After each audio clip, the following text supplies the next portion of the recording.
Boss के जिस तरह से उसमें लड़ाई झगड़े दिखाया गया, जिस तरह से उसमें गाली गलौज दिखाया गया है, वो निहायत ही गलत ढंग है। अगर आप सांसदों को गलत ठहरा रहे हैं तो उन्हें सही कैसे ठहरा सकते हैं? मैं सही नहीं ठहरा रहा उनको, अंदर वालों को। मैंने अनुभव किया 3 दिन मेरी उपस्थिति में कोई गाली गलौज हाथापाई किसी तरीके का कांड नहीं हुआ। इसका मैं उनको श्रेय देता हूं। उनके अंदर मानवता, उनके अंदर प्रेम है, करुणा है। मैंने थोड़ा उसको जगाया और कितने सुंदर तरीके से सबने महसूस किया।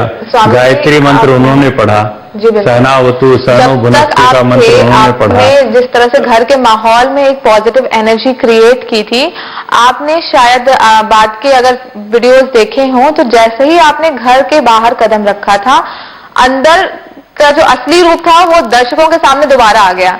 तो आपको लगता है आपकी प्रेरणा? मैं ये नहीं कहता कि असली रूप वो बाद में बाहर आया, और जब मैं था तो असली रूप नहीं था। मैंने भी असली रूप ही देखा। आपने कहा ये आपके लिए एक अग्नि परीक्षा थी, अग्निवेश की अग्नि परीक्षा थी, तो आप उस परीक्षा में खुद को कितना सफल मानते हैं? मैं तो पूरा 100 में 100 नंबर अपने आप को देता हूँ। आपने अंदर जाके खुद में क्या परिवर्तन देखा और किससे आपको सबसे ज्यादा प्रेरणा मिली? मुझे किससे ज्यादा, मैं कहता हूँ उन सब बच्चों से प्रेरणा मिली। एक एक बेटा बेटी। आपने जैसे कहा कि जयशंकर प्रसाद की उन पंक्तियों को दोहराया, नारी तुम केवल श्रद्धा हो, तो क्या श्रद्धा ने आपको काफी प्रभावित किया? मुझे बड़ा प्रभावित किया। आपने कहा कि अगर आपको पिक्चरों में ऑफर मिले तो भी आप करने को तैयार हैं। किस तरह की मैं किसी भी माध्यम के द्वारा, ये इलेक्ट्रॉनिक माध्यम है, मीडिया बहुत ही ताकतवर है। मैंने तो देखा ये कलर टीवी में कभी नहीं देखता था खुद। स्वामी जी, एक सामाजिक कार्यकर्ता है प्रवीण तायल। प्रवीण तायल को इससे काफी आपत्ति हुई और उन्होंने कहा कि आपके पास बिग बॉस जैसे रियलिटी शो में जाने का समय है, लेकिन आपके पास कानूनी जांच या पुलिस जांच के लिए आने का समय नहीं है। नहीं, वो गलत बोल रहे हैं, क्योंकि पुलिस वहां से चल के हिसार के एसपी साहब से मेरी बातचीत हुई और उन्होंने पुलिस दल यहाँ पे नेपाल भेजा और उन्होंने पूरा जो जो बातें पूछी मैंने पूरा सहयोग किया, लिखित अपना वक्तव्य भी दे दिया।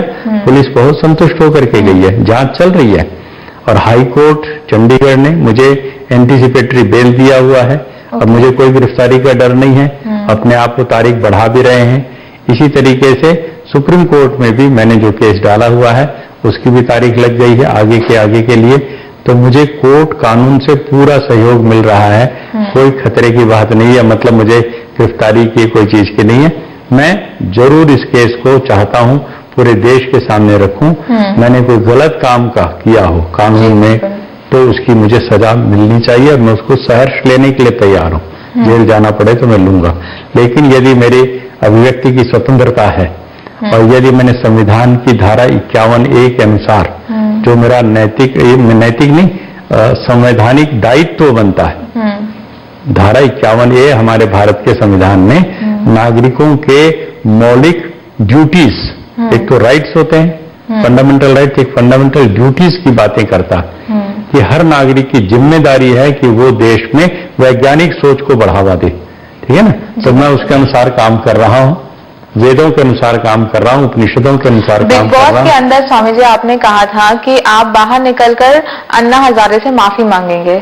नहीं कहा था ये मैंने, ये बात गलत कोट हो गई है। मैं अन्ना हजारे से अलग से नहीं, मैंने कहा था मैं सब नेता साथियों से मिलूंगा जो किसी वजह से अलग हो गए हैं एक दूसरे के, तो उन सबको मैं जोड़ करके एक बड़ी ताकत और बने।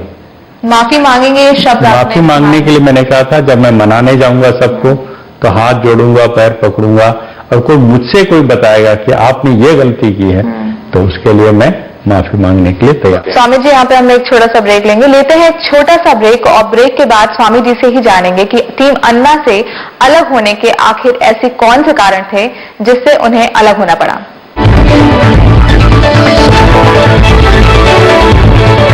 मैं निजी जिंदगी में किसी से भी बात कर सकता हूँ। अब रिवाइटल बन गया भारत का नंबर 1, पूरे भारत का भरोसेमंद रिवाइटल। इसीलिए मेरा भरोसा रिवाइटल, सिर्फ रिवाइटल, जियो जी भर के। भागदौड़ भरी जिंदगी थकना मना दीजिए रिवाइटल वुमन रोजाना। आप रिवाइटल वुमन लेना कब शुरू कर देंगे? सांबर मसाला हो या चने का मसाला, कसूरी मेथिया देगी नीरज, असली मसाले सच MBH। घर घर खेले, घर घर खेले। बनाना कोई बच्चों का खेल है क्या? हर एहसास को दे आकार, बर्ड्स करे सपने साकार। जब ख्वाब आपके हों और पंख हो बर्ड्स के, तो ऊंचाइयां आपकी उड़ान के आगे सर झुका देती हैं। Touching hearts, building confidence, pairs infrastructure. तुम्हें क्या लगता है कि ये रोमियो और मजनू भी तुम्हारी तरह गिड़गिड़ाते? वो नोलेस्कॉच भी तो नहीं बने थे, और अब फायदा भी नहीं है। राधिका मुझसे प्यार करती है। ये मेरी शुभकामनाएं मेरी बेटी का दिल जीतने के लिए, ये उसका दिल तोड़ने के लिए।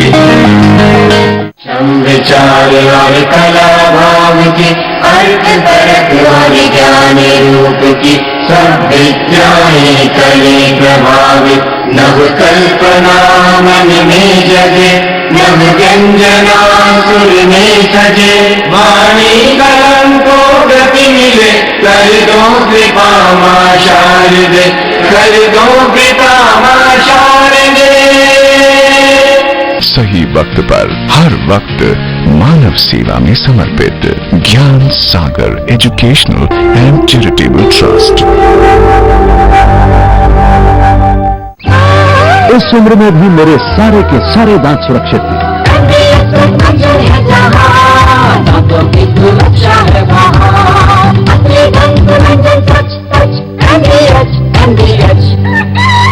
यदि आप भी दांतों को सुरक्षित रखना चाहते हैं तो एमडी दंत मंजन करना न भूलें।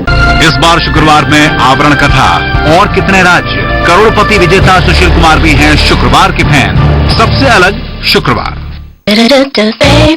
बॉलीवुड की फैक्ट्री में रोज बन रहे हैं चोर। प्रीतम की राह चले सलीम सुलेमान भी। देखिए हम नहीं सुधरेंगे, सिर्फ बॉलीवुड में आज शाम 4:27 पर। दिस प्रोग्राम इज को स्पॉन्सर्ड बाय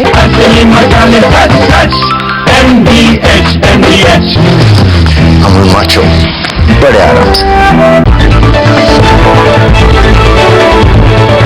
मैं निजी जिंदगी में किसी से भी बात कर सकता हूँ। ब्रेक के बाद आप सभी का बहुत बहुत स्वागत है। हमारी बातचीत चल रही थी स्वामी अग्निवेश से।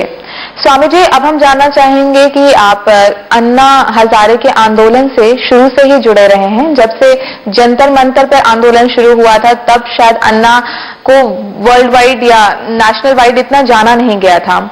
उस समय से आप जुड़े रहे हैं, फिर अचानक से ऐसा क्या हो गया कि इतने मतभेद हो गए कि आपको अलग होना पड़ा?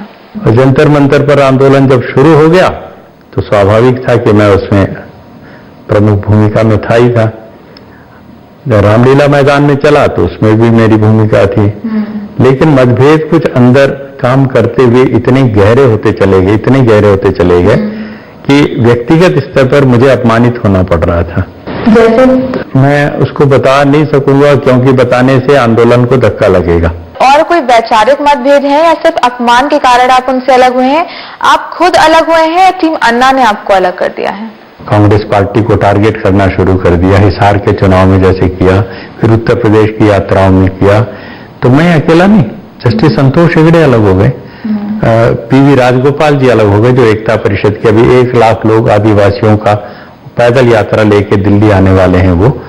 तो और हमारे राजेंद्र सिंह जी जो जल पुरुष कहलाते हैं, जिनको मैग्सेसे अवार्ड मिला, वो अलग हो गए। तो हम में से कई लोग जो हैं ये सोच रहे हैं कि ये दिशा भटक चुका ये आंदोलन, और इसलिए जब ये दोबारा से नए सिरे से अच्छे ढंग से आंदोलन चलेगा फिर साथ देंगे। तो ऐसा कुछ नहीं है कि हम इसके खिलाफ खड़े हो गए। क्या जन लोकपाल बिल, जिस बिल की डिमांड अन्ना की टीम कर रही है, आप उससे सहमत नहीं है? नहीं, जन लोकपाल कहना भी एक थोड़ा सा मुझे लगता है अहंकार है इसमें। लोकपाल, लोक और जन एक ही शब्द हैं, ठीक है ना। हम भी कहते थे जन लोकपाल, इसका थोड़ा अंतर दिखाने के लिए सरकारी बिल लोकपाल है और हमारा वाला थोड़ा इम्प्रूव्ड है, बेटर है, मजबूत है, इसका नाम जन लोकपाल कह दिया। लेकिन अब चूंकि स्टैंडिंग कमेटी में जो विचाराधीन है पिछले 2 महीने से 3 महीने से, तो वो है लोकपाल। और लोकपाल का ही एक संस्करण तैयार होकर के और संसद में पहुंचने वाला है कल या परसों में, जिसमें वो उसको पेश कर देगी सरकार, उसके ऊपर बहस होगी और लोकपाल का बिल ही लोकपाल कानून बन करके देश के सामने आएगा। अब कोई ये कहने लगे कि मेरा वाला जो जन लोकपाल था वो का वो आना चाहिए, तो मैं इसको दुराग्रह कहूंगा। आपने रामलीला मैदान में भी ये बयान दिया था कि अगर जुडिशरी को इससे अलग रखा जाता है या प्रधानमंत्री को इसके दायरे के बाहर रखा जाता है तो आप सहमत हैं, टीम अन्ना सहमत है, लेकिन टीम अन्ना का कहना था कि नहीं, हम किसी भी हद तक ये बात मानने को तैयार ही नहीं होंगे कि जब तक इन दो चीजों को शामिल नहीं किया जाता लोकपाल बिल में। तो क्या आपको लगता है कि ये गलत है, ये हट गलत है? मैं फिर कहना चाहता हूं कि हम अभी भी मानते हैं प्रधानमंत्री का पद होना चाहिए इसके अंतर्गत, कुछ चीजों को छोड़ करके। नेशनल सिक्योरिटी की कुछ 2-3 बातें हो सकती हैं प्रधानमंत्री के कार्यालय में, उनको हम लोकपाल के दायरे से बाहर कर दें। बाकी प्रधानमंत्री के दूसरे तीसरे पोर्टफोलियो जितने 10-12 होते हैं वो इसके अंतर्गत होने चाहिए। जुडिशरी के लिए हम ये मानते हैं कि जुडिशियल स्टैंडर्ड एंड अकाउंटेबिलिटी जो कमीशन का बिल पड़ा हुआ है स्टैंडिंग कमेटी में, उसको और अच्छा बना के, ताकतवर मजबूत बना के और फिर वो पेश कर दें। हमें अलग से यदि बन जाए एक लोकपाल, मान लीजिए जुडिशरी के लिए, तो वो अलग से बन जाए, हमें कोई आपत्ति नहीं होनी चाहिए। तीसरी बात रह जाती है जो ग्रीवांस रिड्रेसल कमीशन की बात है, वो भी यदि बनाते हैं और वो मजबूत बनाते हैं, अच्छा बनाते हैं, सारे सरकारी कर्मचारियों को उसमें शामिल करके A, B, C, D सब, तो हमें कोई आपत्ति नहीं होनी चाहिए। हमारे कुछ साथियों का कहना है कि नहीं, जुडिशरी भी, प्रधानमंत्री भी, लोअर जुडिशरी भी, सब एक लोकपाल के नीचे होनी चाहिए। हाँ, तो एक ये सोच है, मैं उनकी सोच का आदर करते हुए कहूंगा कि नहीं, मैं ऐसा मानता हूं जैसे अरुणा राय और उनकी NCPRI बोल रही है, वो एक जगह मत डालो, इनको 3-4 खंडों में करके रखो। CBI, CVC को भी एक तरीके से उसमें अपनी जगह रहने दो। जो है, मेरा कहने का मतलब है कि मैं उसकी डिटेल में न जाकर के उसकी मूल बात को पकड़ता हूं कि भ्रष्टाचार का अंत होता हुआ दिखना चाहिए जी। हाँ? और आगे इस बिल को और इम्प्रूव किया जा सकता है। अभी इसको संवैधानिक दर्जा देने की भी बात है, बिल्कुल, जो राहुल गांधी ने खड़े होकर कह दिया 1 मिनट अपने। तो आप उससे सहमत हैं? तो मैं कहता हूँ ठीक है, यदि हमें चुनाव आयोग की तरह से उसको एक संवैधानिक दर्जा देने की बात सरकार का ही। आपने राहुल गांधी की भी समय समय में बहुत तारीफ की है कि वो संभावनाओं से भरे हुए हैं वो। हाँ। तो आपको क्या लगता है कि अगर देश के प्रधानमंत्री के तौर पे क्या आप उन्हें लेना चाहेंगे? अब देखें, मुझे नहीं लग रहा कि अभी वो देश के प्रधानमंत्री के पूरी काबिलियत के ढंग से आए हैं। अभी उनको काफी अनुभव और लेने की जरूरत है, लेकिन पार्टी तय करेगी उनके लिए। मेरा कोई कांग्रेस पार्टी से लेना देना नहीं, मेरा किसी विपक्ष की पार्टियां हैं उनसे कोई लेना देना नहीं, बीजेपी अर्थात जो भी कुछ और हैं। कुल मिलाकर के मैं देश की जनता की तरफ से ये कहना चाहूंगा कि सत्ता में जो भी बैठे उसको खुला मत छोड़ दो। बिल्कुल, कि भाई अब तुमको चुन लिया गया है, तुम अपना जो चाहे करो, नहीं। रोज के हिसाब से अंकुश होना चाहिए। लोकतंत्र का मतलब होता है कि सरकार है तंत्र और लोक का मतलब आम जनता। तो लोकतंत्र इन दोनों को जोड़ के बनता है, राजशक्ति सरकार और लोक शक्ति जनता। सरकार जब हम कहते हैं तो उसमें विपक्ष भी शामिल है, नौकरशाही भी शामिल है, जुडिशरी भी शामिल है। ये पूरा का पूरा जो तंत्र होता है इसको हम कह देते हैं तंत्र जी। और लोक का मतलब साधारण नागरिक जो वोट डालते हैं और इस तंत्र को खड़ा कर देते हैं। अब वो चुप बैठ जाए 5 साल के लिए, छिप जाए, भाग जाए, उनको कोई बोलने का अधिकार ना हो, तो ये तंत्र पागल हो जाएगा, अर्थात नशे में चूर होकर के और उल्टे सीधे काम करेगा। इसलिए रोज के हिसाब से महात्मा गांधी कहते थे कि सरकार के ऊपर, राजशक्ति के ऊपर लोक शक्ति का अंकुश लगा रहना चाहिए। लेंगे एक छोटा सा ब्रेक और ब्रेक के बाद बात करेंगे स्वामी अग्निवेश से उनके ऊपर लगे और आरोपों के बारे में।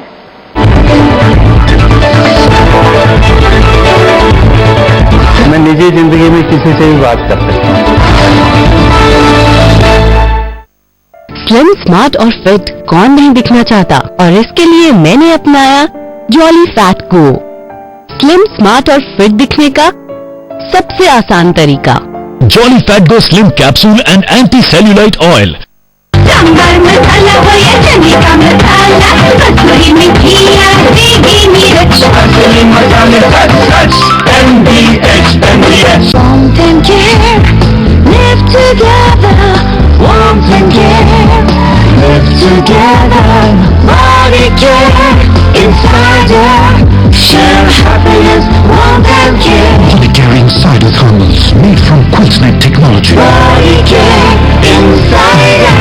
तुझसे मोहब्बत हो गई अल्लाह माफ करे, सारी शराबत खो गई अल्लाह माफ करे, बाबा कयामत हो गई अल्लाह माफ करे। प्रकृति जैसी शुद्धता हमारी पहचान, MDH मसाले, the real spice of India. क्या आपको पता है सरकार ने सेवा का अधिकार एवं इलेक्ट्रॉनिक सेवा प्रदाय कानून लागू किया है। अब राशन कार्ड, जाति आवासीय आय प्रमाण पत्र, सामाजिक सुरक्षा पेंशन, छात्रवृत्ति, बिजली बोर्ड, कृषि श्रम विभाग, म्यूटेशन, वाहन एवं ड्राइविंग लाइसेंस इत्यादि जैसी जरूरी सेवा एक निश्चित समय सीमा के भीतर उपलब्ध होगी। इतना ही नहीं, सेवा उपलब्ध नहीं करा पाने वाले अधिकारी जुर्माना के भागी होंगे। उत्तरदायी एवं पारदर्शी सरकार की एक और तारीफ, झारखंड सरकार आपकी।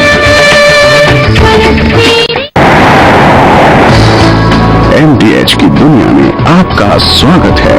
वाह, क्या खुशबू है और स्वाद भी है। डिलीशियस। बादशाह तुसी ते मसाले ते चैन चाओ आपकी मेहरबानी से। MDH, the real spice of India। अब रिवाइटल बन गया भारत का नंबर 1, पूरे भारत का भरोसेमंद रिवाइटल। इसीलिए मेरा भरोसा रिवाइटल, सिर्फ रिवाइटल, जियो जी भर के।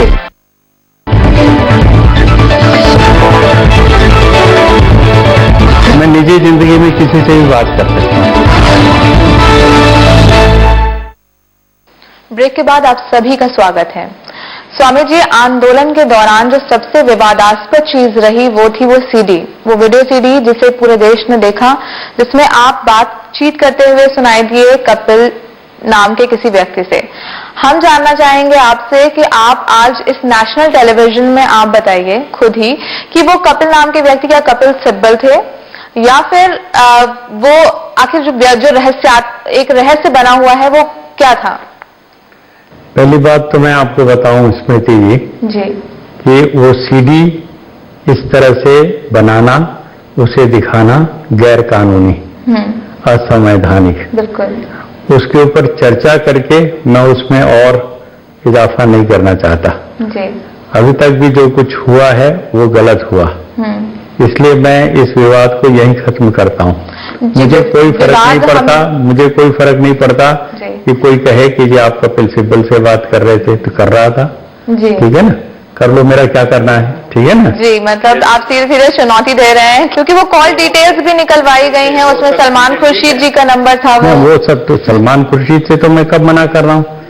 वास्तविकता तो यही है ना कि सलमान खुर्शीद का नंबर है यदि किसी के कॉल डिटेल में, तो अच्छी बात है। सलमान खुर्शीद से को तो मैं कपिल महाराज नहीं बोल रहा था ना। जी बिल्कुल। तो यही बात होनी चाहिए थी।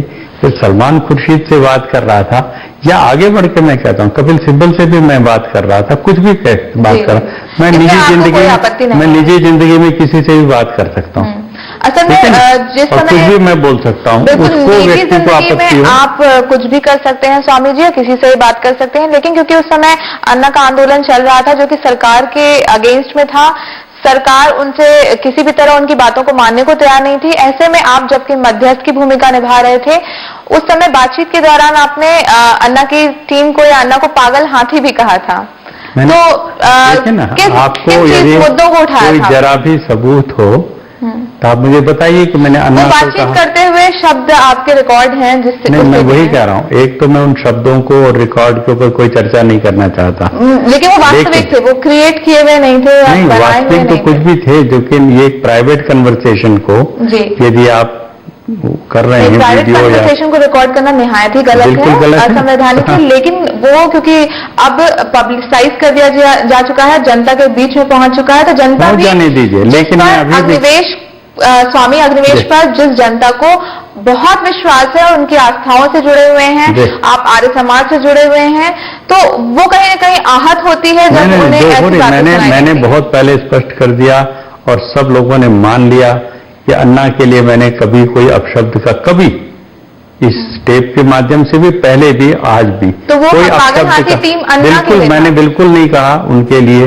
किसी के कोई व्यक्ति विशेष के लिए। तो मतलब पूरी टीम थी, सामूहिक था वो। मैं जो चीज महसूस कर रहा हूं जी कि पार्लियामेंट में इतनी बड़ी मांग स्वीकार कर ली गई, बिल्कुल। प्रधानमंत्री, विपक्ष की नेता, स्पीकर खुद खड़े होकर के, और वो एक शानदार मौका था जब कहा जाता कि बहुत अच्छा, धन्यवाद संसद, भारतीय संसद को, प्रधानमंत्री को, और कहते कि अब हम यहाँ अनशन समाप्त करते हैं, आंदोलन जारी रहेगा।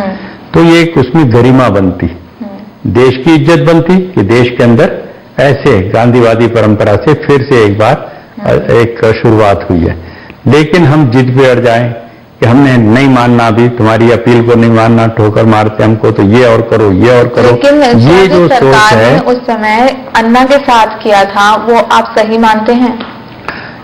जो अन्ना जी को गिरफ्तार किया गया था आंदोलन के शुरू में, जब वो घर से निकले थे रामलीला मैदान के लिए, वो बहुत गलत था, जी बहुत ही गलत था। तो इससे सरकार को नुकसान किन हुआ। नीतियों को आप सही मान रहे हैं, जिसलिए आपने टीम अन्ना को पागल करार दे दिया? मैंने इसको अच्छा माना कि सरकार ने और विपक्ष ने, मैं सबको कह रहा हूं, सरकार ने पूरी विपक्ष की नेता की तरफ से भी और पूरे संसद के सब लोगों की तरफ से, स्पीकर महोदया ने, प्रधानमंत्री ने सलाम करते हुए भी कहा, इससे बड़ी चीज प्रजातंत्र में कोई नहीं हो सकती।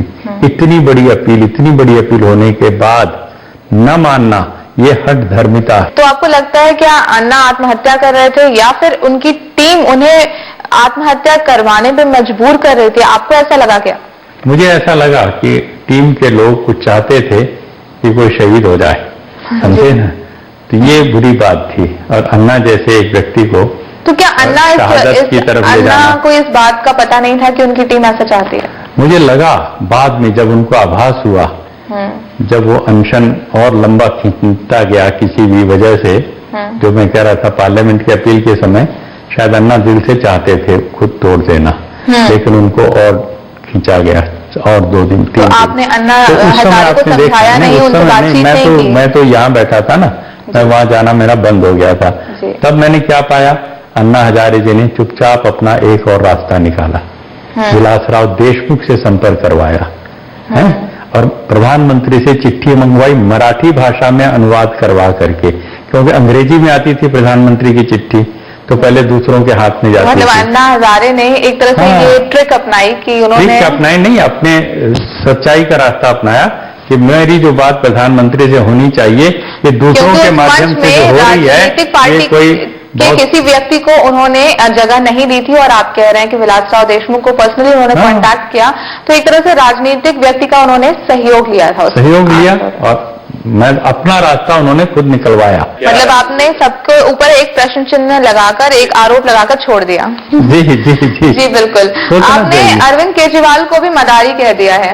मदारी सत्य में कहा है कि वो कंट्रोल करना चाहते हैं और वो टकराव चाहते हैं। हमेशा हर चीज में उनका जो तरीका है काम करने का, इसको ब्रिंकमैनशिप कहेंगे इंग्लिश में, टकराहट की एक राजनीति जिसको कहते हैं, कन्फ्रंटेशन की होती है, और कंट्रोल करने की सब चीजों को, तो वो है उनके अंदर। तो ये थे हमारे साथ स्वामी अग्निवेश, जो अपने ऊपर लगे आरोपों का बेबाकी से जवाब दे रहे थे। इसके साथ ही केवल अन्ना के मुद्दे पर ही नहीं, समाज सुधार के मुद्दे पर ही नहीं, बल्कि आतंकवाद, भ्रूण हत्या, जल, जंगल, जमीन, सभी मुद्दों पर काम करने के लिए कटिबद्ध हैं।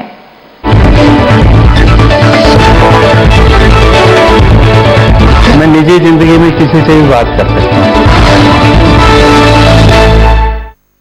भागदौड़ भरी जिंदगी घटना मना, इसलिए रिवाइटल वुमन रोजाना। आप रिवाइटल वुमन लेना कब शुरू कर देंगे?